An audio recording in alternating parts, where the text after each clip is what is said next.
Alrighty, welcome back everyone. We just did a little bit of a whip around to all of the games that we didn't have quite a chance to get to yesterday. Definitely wanted to update you on all of the action that happened because there was plenty of really good ones, especially in that late night slate. But let's get into segment 4 here, and I have some big time questions after this wild week 2. And the biggest one for me surrounds Colorado, and it was Saturday kind of an indictment on Deion's Colorado? And I don't necessarily want to go so far to say that this program is dead or anything like that. There are plenty of things that are concrete things that can be fixed going forward.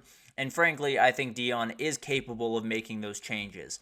The worry that I have is something that I said when I was breaking down this game. I said yesterday that when Shedeur threw that pick, the game was over. When he threw that pick six, the game was entirely over. Nebraska had won it. It was just about the clock running out. And it wasn't me being overly dramatic. It wasn't me overreacting. That team was not engaged. From that moment forward, they were not in that game, and they were getting mentally and physically beat on that field. And the defense did their best in the second half. The defense did their absolute best to keep them in this game, but at the end of the day, when Nebraska's running the ball about 10 times out of 12, you're likely going to be able to do that more effectively. So it's one of those things that I'm having a really, really hard time looking at this team right now and not saying they're going to walk into the Big 12 and just get their lunch money taken. At the end of the day, they have the same problems that they had a year ago. When you see a program that is building and getting better and trying to, build a sustainable product in Colorado, because that's what Deion says he wants to do. If you want to do that, the changes that need to be made need to be concrete. When you talk about all of the teams that have built up over the last couple of years, Texas, in the first year of Steve Sarkisian, they were ugly on offense. They had very little going. They were all over the place, and they had a million off-the-field distractions. In year 2, they were a little bit cleaner. They had some red zone issues. They had some issues on the defense. They had some different things that went awry, but played much better football, and you couldn't beat them the same way you beat them a year ago. And then last year, obviously, they were able to do a number of other things, and they had some issues on the back end, but again, that was different than what it was a year ago. The point being, there are certain things about Colorado that we saw concretely last year, and it was the O-line is not good enough for them to win games. The defense is not in a position depth-wise for them to be able to perform, and it's not to say Deion didn't try to do a good job to fix all of those issues. They brought in a ton of O-linemen, but if you know anything about the portal, the O-lineman is the one position that is as sketchy as it comes when it comes to going in and getting one of those players, because usually when you're not an O-lineman that's on a starting roster, you're not an O-lineman that deserves to be on a Power 4 starting roster. No disrespect to those guys, but unless you're getting guys from Alabama and Georgia that are just waiting their turn, you're likely not getting an elite offensive lineman from the portal. But at the end of the day, it's one of those things that I think Deion did his best this offseason to try to fix some of these issues. Doesn't change that the issues are still there. It doesn't change that they still are a weak team defensively that gets beat on pretty simple concepts. It still doesn't excuse the fact that Shedeur Sanders is running for his life every single second of the game. It still definitely doesn't excuse some of the body language that we saw throughout this game on Colorado's sideline. So overall, I'm not necessarily saying Colorado is dead or Deion is a bad coach or he should be fired by any means. I am very far from saying that. What I am saying is Saturday was a little bit of a microcosm of all of the issues, all of the problems that people have been pointing to about Colorado. It's not to say that these things can't be fixed, but they can't be fixed this year. A lot of them can't. The O-line is not going to get better because the reality is this is the O-line that you have. You have those 5 players, and anyone behind them is not going to be good enough, and it's going to be even worse than it is right now. So you're at a point where you got to just wait till the offseason and then hope that you hit all the right buttons. I think major staff changes need to be made. I think major decisions need to be made about the way they go about building a roster. I think they need to do incredible things in the portal in terms of not only getting the holes that they need, but getting the right guys in there to make sure that this culture is steady. There's a lot of different things that need to happen in Colorado, and on Saturday it just looked like everything that everyone has been talking about and waiting to bubble to the surface all at once. So it's not to say that Colorado can't get it turned around. It's not to say that Deion is a bad coach or anything like that. What it is to say is Colorado has very concrete issues that they had a year ago, and they do not look all that much better than they were a year ago. So it's hard for me to sit here and say that that this Saturday was not kind of the start of the end. And I don't necessarily want to go that far, but he's pushing my buttons just a little bit to go that far. I'll be totally honest with you. But we'll see what happens this upcoming weekend, and we'll see what happens throughout the year. Just as of right now, it looks like the team that we saw last year, and that's a big-time problem in terms of who you're going to be 3 years from now, and if Deion's going to be the coach 3 years from now. But moving forward, because I spent a little bit too much time there, just got a little bit worked up, but do teams have a problem evaluating transfer quarterbacks? Because this is something that has happened kind of around the country with a couple of quarterbacks that were coming into new programs, and you felt like this is it. This is the guy that's going to come in and figure everything out. We're going to be able to keep the train rolling and make it to the playoff. DJ is the biggest example of this by far, because DJ was a player that coming into FSU could not scrape 60% completion percentage on a yearly basis, was not a guy that was going to be able to beat you with his arm.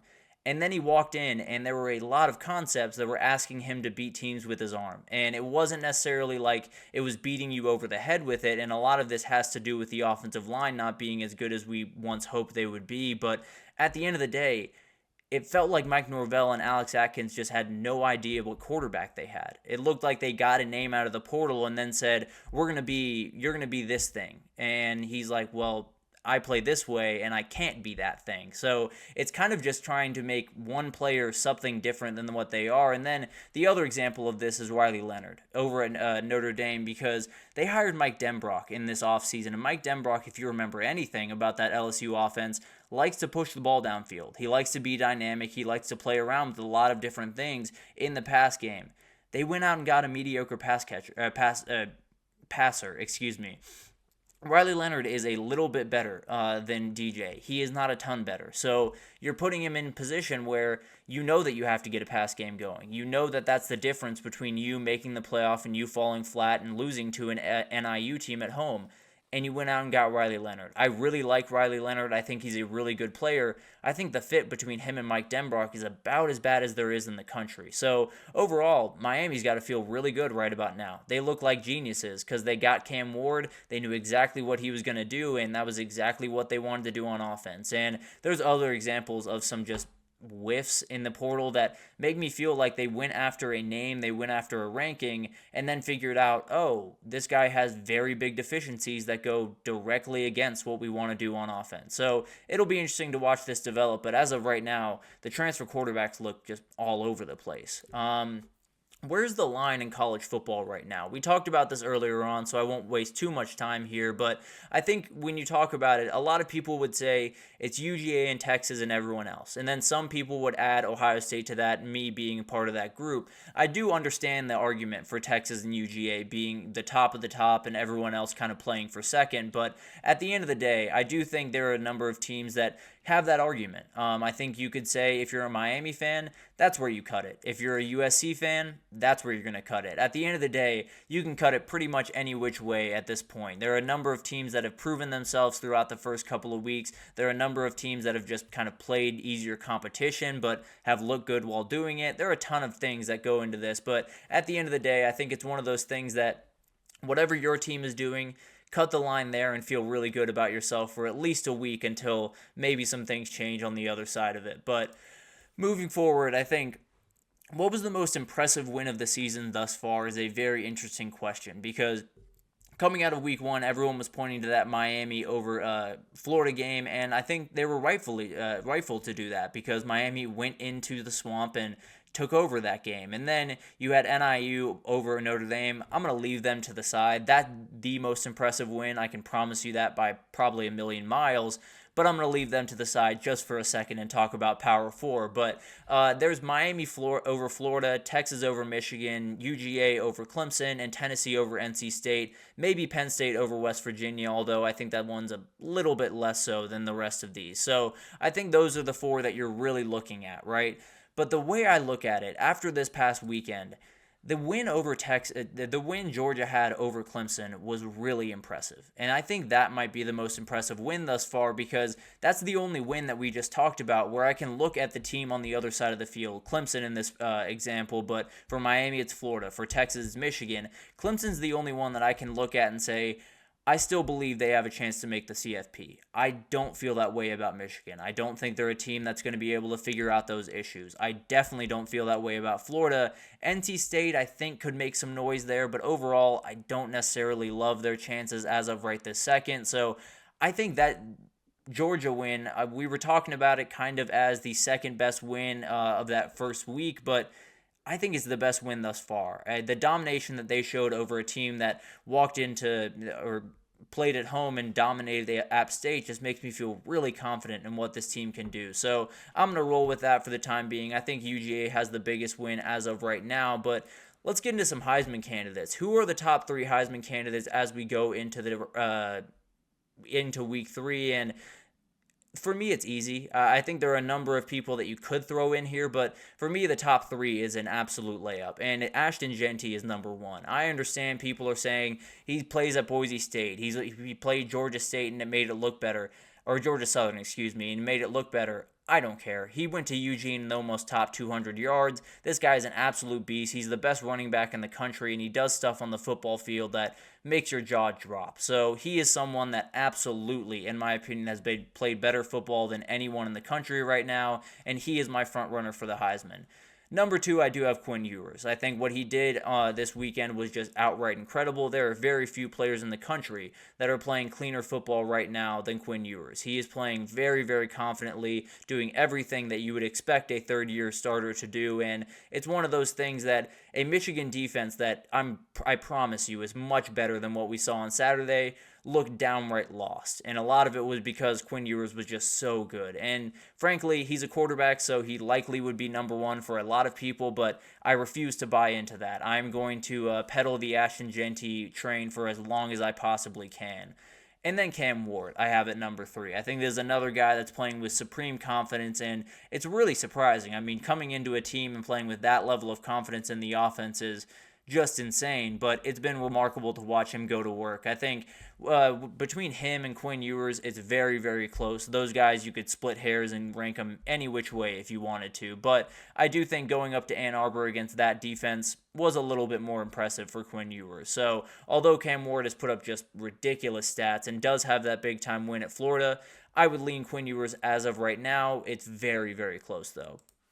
And then finally, what's the defining feature of college football this year? This is one that, frankly, it's a defining feature every single year. There's no two ways about that. But I think it's creating a little bit more separation this year than it has before, and I think it's O-line. I think there is a number of teams that have played really clean, consistent, confident football to this point when you talk about Texas, UGA, Miami, all elite offensive lines. And then you look at Oregon, Florida State, Michigan, have not played well, all very questionable offensive lines. And then some teams that have run into some trouble like Alabama, offensive line was the trouble there. So I do think it's playing a big-time role in this season, and I think when you look at those groups in particular, and when you look at groups just across the country, we were just talking about Colorado's issues, and particularly on the offensive line, Texas, UGA, and Miami, between those 15 starters, there's one transfer. There's one guy that was not recruited by that program on the starting 5. So it gives you an idea of what you need to do for O-line. You need to recruit out of high school and develop these kids because